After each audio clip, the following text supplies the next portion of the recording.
law matters, and so does an understanding of it matter. Welcome, I'm Debbie Moraes, your host and moderator.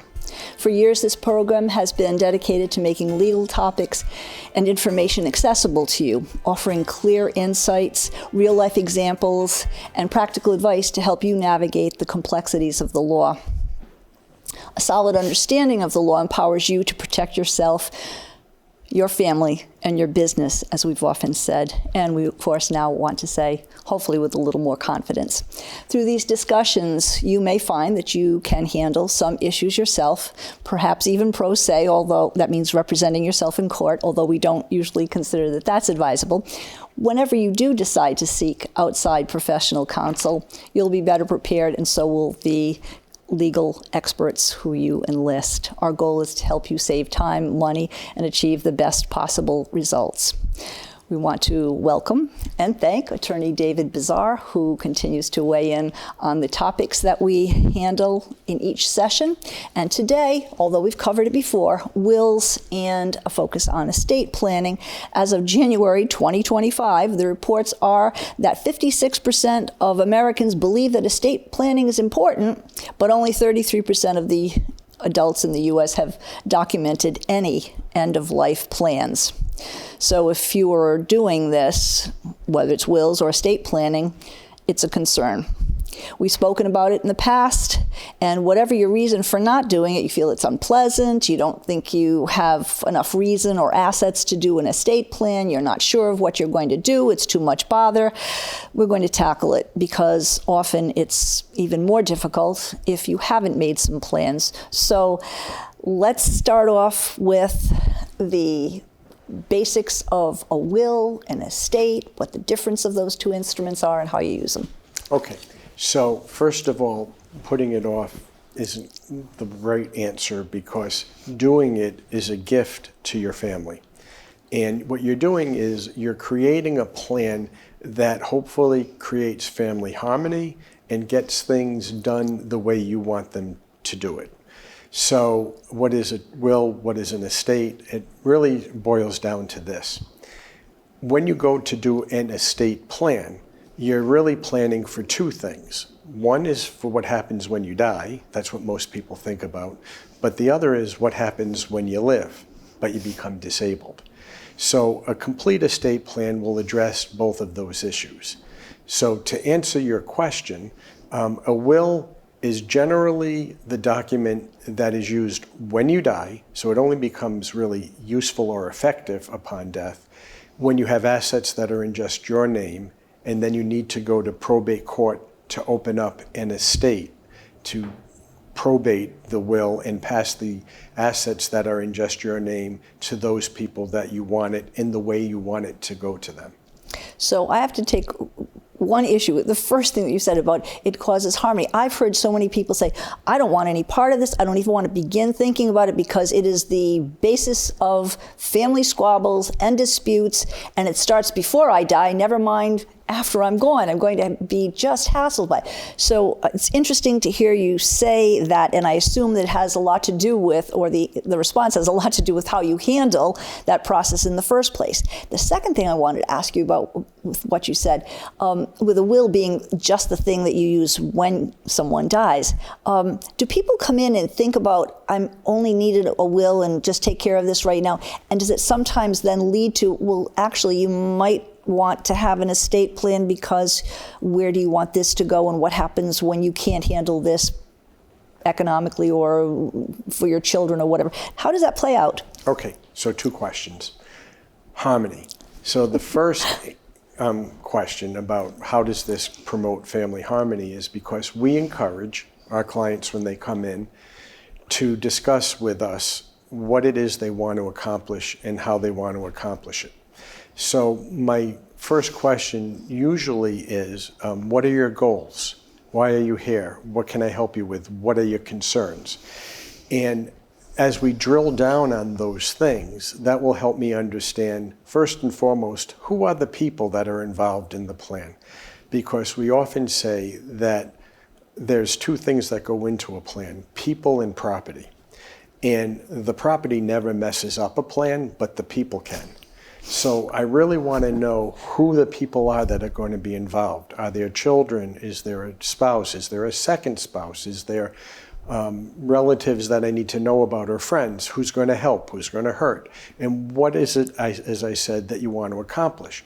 So if there's going to be some inequities, as you might see it, but the clients might not, in how they're going to distribute property that you think might cause disharmony, we talk about transparency and bringing out in the very beginning as to why we're doing that, and discussing, is it something that we ought to bring, if it's children, bring the children in and talk about, perhaps, or no, we don't want to deal with that right now. And remember, if it's a will, it can be changed anytime while you're still alive, as long as you have the competency to do that. So we might not do that, but what we will do is spell out in the instrument why things are being done the way they're being done. In a will? A will or a trust, because we didn't talk about it, but there are two different vehicles that you can use to transfer your property from you to whomever you want it to go to.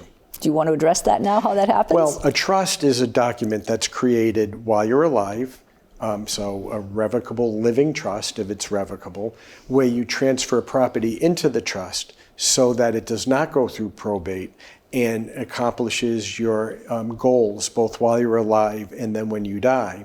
There's a lot of reasons to use a trust rather than a will. One is to avoid probate. Another might be as a way to save on estate tax, because you get certain deductions that you can use marital and family trust, so to speak. You had mentioned to me earlier, but the exemptions, there's been Massachusetts is still a $2 million exemption per person. So if there's a husband and wife with the trust, you might be able to increase that to a $4 million exemption. Rhode Island's up to $1.8 million. From, what was it before? 1.7 and change. It's an inflationary increase. Mm-hmm. And again, husband and wife. And of course, this year, the federal exemption's almost $14 million. Will happen next year. We'll wait and see what Congress wants to do with the president's tax bill. We'll see. We'll talk about the assets shortly. But when you bring people together, it's initially just the person who says he or she wants the will. That's the first thing that happens, right? Then you bring in the rest of the people, whether it's a spouse or the children or whatever else that you're talking about. It's initially just one person speaking to a David or one of your associates. Well, generally, if it's a husband and wife, the husband and wife will come together. Together, if it's the husband and wife. There are occasions where that might not be the case. Of course. Makes it a little more difficult, but depending on what the circumstances and situation are, that might be appropriate. But if it's a husband and wife, usually the husband and wife. And we may or may not ever bring the kids into it, depending on what the circumstances and situation is. So like I said, if there's a reason to, and there's a good reason for transparency, we'll do that. For example, I had a case once where husband and wife, same page, had 3 children, one of whom had done very, very well. And let's just say for the example, hypothetically, the husband wanted to leave everything to the other 2 children. And the wife wasn't comfortable with that because she thought, we're not treating our children the same. So I suggested, and they agreed, the children all get along very well. Bring them all in and let's have a discussion. And we had that discussion. And the child who was doing very well said, I really want you to not leave me anything and give it to my other 2 siblings. The wife was a little surprised to hear that. And she said, well, I can't just do that. I need to leave you something. So the daughter said, all right, leave me something. I'm just going to give it to them anyway. And Interesting. So we worked, it was all up front. We worked out to a point where there was something left to the daughter, not an equal amount, but the husband was happy, the wife was happy, and the children were all happy. Sounds like there's David who's a legal counsel, and there's also David who's a mediator to deal with this. But it sounds like it's the right thing to do if, to be able to ask the right questions, to be able to bring them some sort of calmness and peace after they've done these things. So for many of us many of our viewers who will say, I heard David just mention the 2025 new exemption. I don't have that kind of money. I just want to keep my life simple. Why can't I just put everything in joint, at the house, the car, the checkbook, the savings account, there won't be any probate. I don't even need a will, except I'll tell her where I want to be buried. Keeps it simple. I don't need David or anyone else. What do you say to that? That's a very good point, and that's something I often advise my clients to do, especially if it's husband and wife. Let's create everything so that we avoid probate if we can. And there's other assets too, such as retirement accounts, life insurance, where you can name beneficiaries. So we can go across the board and do all of that. But you still should have a will in case there's an asset that you missed, or something happens and you might have a claim for the estate to make against somebody for a wrongful death or some other malpractice of some type, or some reason to have someone in charge of your estate. So if there is no need to probate the will, you don't probate the will. But if there is, you've picked who you want to be in charge of that probate and give them the authority to do the things that they would have to do without having to go back to probate court as an administration where the court has to approve every little thing that you do. Okay, and what about another equally important facet of this? You haven't quite become incapacitated yet, but you might be. Who is going to be taking care of your health care decisions? Pull the plug, full code, DNR. Where does that instrument, name it, and who's going to take care of it, where does that go? So that's what I talked about a little bit at the beginning, to say it's not only planning for your death, but planning for your life if you became disabled or unable to make your own decisions. Yep. So on the medical front, in Massachusetts, they have a healthcare proxy. In Rhode Island, a healthcare power of attorney. They're pretty much the same document in that you are appointing somebody to make decisions for you medically if you're unable to. And the thing with that is medicine's not black and white, but you can give in that instrument guidelines. What are your wishes? If I'm ever in a persistent vegetative state with no chance of recovery, don't keep me alive artificially, let me die with dignity, don't use heroic measures. Well, oftentimes a client will say to me, well, if there's a chance, I want to be kept alive. And of course, so it's discretion that's given to the person you gave the authority to. They're not supposed to pull the plug if there's a chance. And if there's going to be a recovery, you need to fight for that recovery. It's just a guideline for them to know that it's okay if there is no chance, and go ahead and do that. And in those documents, you can also say, and if I do die, I want to be buried here, cremated, given ashes to my family, whatever it is you want, we can put some of that language in too. There's also a living will, and that is different. That is sort of a directive to physicians, or I call it a physician's directive.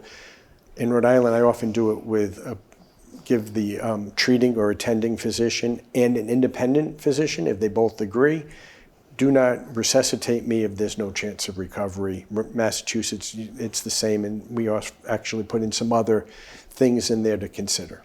Let's help our viewers out. If they have a living will, something happened, there's an accident, that person ends up in the hospital, they can't actually answer the question, there's a living will, there's a healthcare. How does that information, your wishes, become available to a doctor who's on site at that moment? How does that play out? In the electronic world of records, medical records, if you are treating with, or your primary care physician is a member of a certain, like let's just say it used to be Lifespan in Rhode Island, now Brown Health. University Health. If your records go to your doctor and the doctor puts them in their portal, so to speak, I'm sure they get shared elsewhere in that system, or can be. What often happens is if you're checking into a hospital for something, they'll ask you. And you can tell, yes, I have it, and they'll ask you to bring it with you if you're just there for the pre-admit or whatever. But if it's an emergency and your records are in the system, they might find them.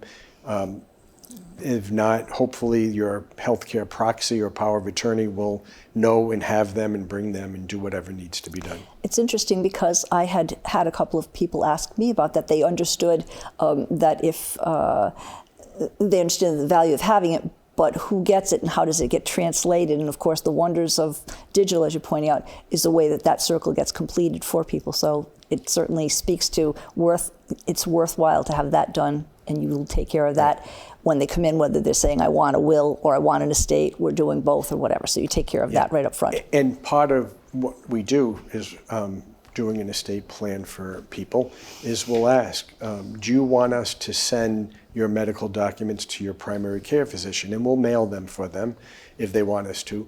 The answer I've been getting a lot in the last few years is, I'm in between. My doctor retired. I don't have a new one yet. I'm looking for a new one. And so they'll often take their documents and say, I'll bring them myself when I have a doctor. So there's a little bit of a primary care physician crisis right now. There is, and not just here, but good point to bring that up. I'm glad we're having a chance to discuss that. Back to the issue, I don't have much assets. Why should I have to have an estate plan, David? And of course, as we were starting to speak about the fact that you can at times put everything in joint if there's a husband-wife, or joint even if it wasn't a husband-wife. What do you say to, yes, we should discuss the potential need that you have for an estate? How do you address that and broach that with someone who comes in? Yeah, so there are many reasons to have a will, power of attorney, healthcare power of attorney, living will in place. One of which, as I said before, was to tell the court if it's going to be a will that needs to be probated, who should be in charge. Even if there aren't a lot of assets, there might be other reasons that a will needs to be probated. Such as? Well, like I said, if you were in an auto accident and were injured or killed because of the auto accident, a claim has to be brought on behalf of the estate, perhaps. Yes. Or if you have a refund that's due you from something and it's more than 15, well, even if it's less than 15,000, that's just a small estate. It's better to have a will to say who's in charge of dispersing and what you're getting and where that's going. In the old days, it used to be Christmas clubs that would always be in one person's name. Good point, that's right. Yeah, and so, I didn't think of that. I had nobody else's name on it. That's a good point. You know, speaking of having another person's name on it, actually I can speak to this personally. There's one thing to have a will and you ask who is going to be executor. There's a trust. It was only in working with a lawyer that there was a second question asked, which is, and who is in that person's stead? Who's in the second? Never thought about that. And I think that it proved the point that in your situation, a lawyer's situation, when they're working with a client, it's your job to think about those other contingencies. Who's the secondary? What if and if only? So the two things. We like to encourage people to have a bench. So I have the first person I want in charge, you should have a second person, and maybe a third person. And then the other thing is, even with joint accounts, and even with wills where you leave something to one person or two people, what happens if something happened to all of the people that you were leaving it to, or whoever was joint? If it was you and your spouse and you were on a plane together and we can't find you anymore because the plane crashed or was in the Bermuda Triangle, where's it going to go? And so in our will plan, we lay out who it's going to go to. And then when we get past that, we always say, and think about what we call the remote contingent beneficiary. And so what is that? That is everybody who was going to inherit based on your will or who you named is gone. Now what? Where's it going? Is it family? Is it extended family? Is it charity? Is it a combination of all of those things? And sometimes that's the most difficult thing to figure out. Even though it's the least likely thing to have to worry about, as a lawyer, we worry about everything. That's good to know.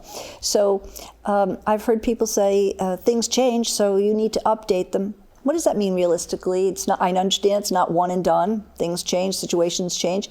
Do you recommend that someone review their own will every year? Should they come to see someone with their estate plan every 3 years? Unless something happens. If someone is suddenly no longer with us, there might be a reason to do it right then and there. But otherwise, general principles, 3 to 5 years? What do you think? So I tell my clients, both when they're creating their plan and after we're done, to think about it in terms of 5 years. 5 years. Yeah, and I say, you come back, to see me, we can discuss it. There's no charge for a consultation if one of three things happen. Somebody who's involved in the plan, either as an agent, an executor, the power of attorney agent, healthcare power of attorney agent, is no longer with us, or some other change, beneficiaries change. I have grandchildren now, I have another child, I want to talk about that. Or there's a change in the assets and you want to know how that affects my plan. I won $1 million in the lottery, what should I do? Well, those are all good reasons to talk, and the 5 years. Because when we're picking people to do things, many times I'll have a client say, I want to pick my older brother, but he's even older than I am. And so I say, well, do you want him today and for the next 5 years perhaps, as long as he's in good shape? And the answer is usually yes. So I say, well, then pick him. And then come back in 5 years and tell me, is he still the person that should be doing it? But at that time, wouldn't you say in whose second position? We always have that. Of course. Yes. So yep. You cover the bases. So understandably, these things can get involved. Sometimes they're simple, but they can be involved. I'm sure you hear people say, oh, having an attorney, that's going to cost a lot of money. Will, estate, any of it. Speak to the other side of it, which is you think it's expensive to have a simple will done. It costs more, could cost more if you don't have one.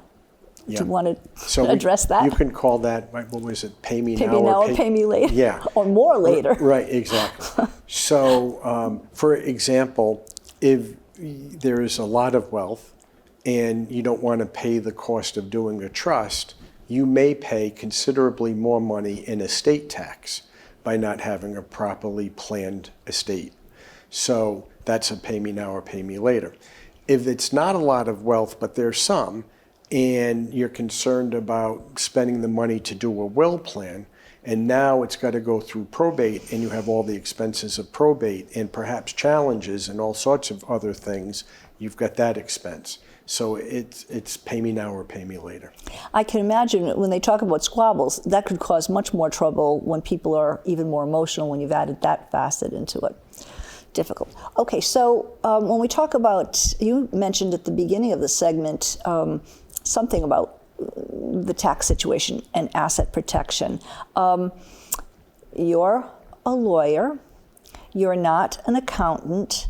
How do you deal with what they call asset protection? Obviously, people have to put their assets in the estate. How do you help someone, and where do you work with them to allocate where they should go and what should go where? Yeah, so asset protection is generally a legal issue, not an accounting issue.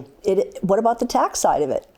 So the tax side of it isn't really relevant to the protection side of it. Oh, okay. Good distinction. Okay. Okay.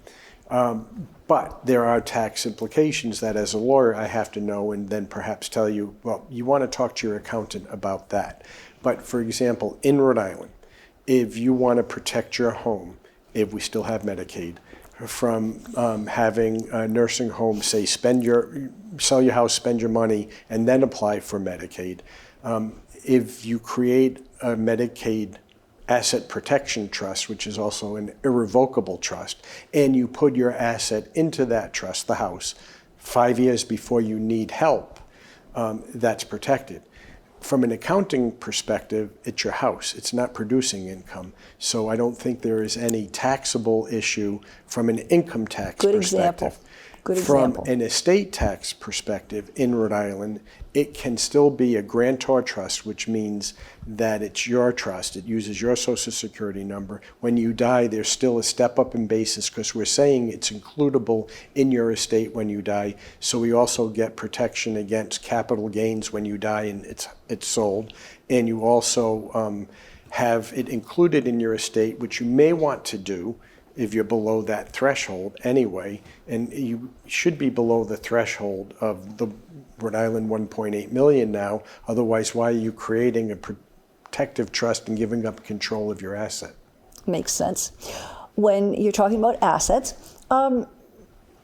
your season's tickets to the Patriots, your 40 years of your timeshare, how do you handle those things in a trust? Do they go in a trust?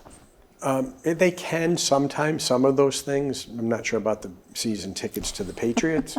Okay. And there was a time where the season tickets to the Patriots were very valuable. Yes, I understand. As opposed to the timeshare, which sometimes is seen more as a debt than or a liability rather than an asset. But yes, you depending on the rules of the timeshare, that might be transferred to a trust. Not too often. Sometimes it's got a joint a joint beneficiary, as you said, on it, a joint owner.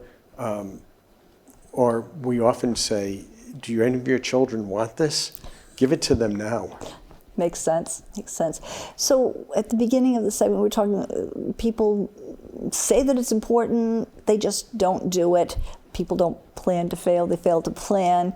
How do you help people? What can you say to our viewers to help them start to plan before they walk in the door or make that call to make an appointment? What should they plan? What should they do? So when someone calls my office to set up an appointment to do a plan, we'll send them what we call a personal information form.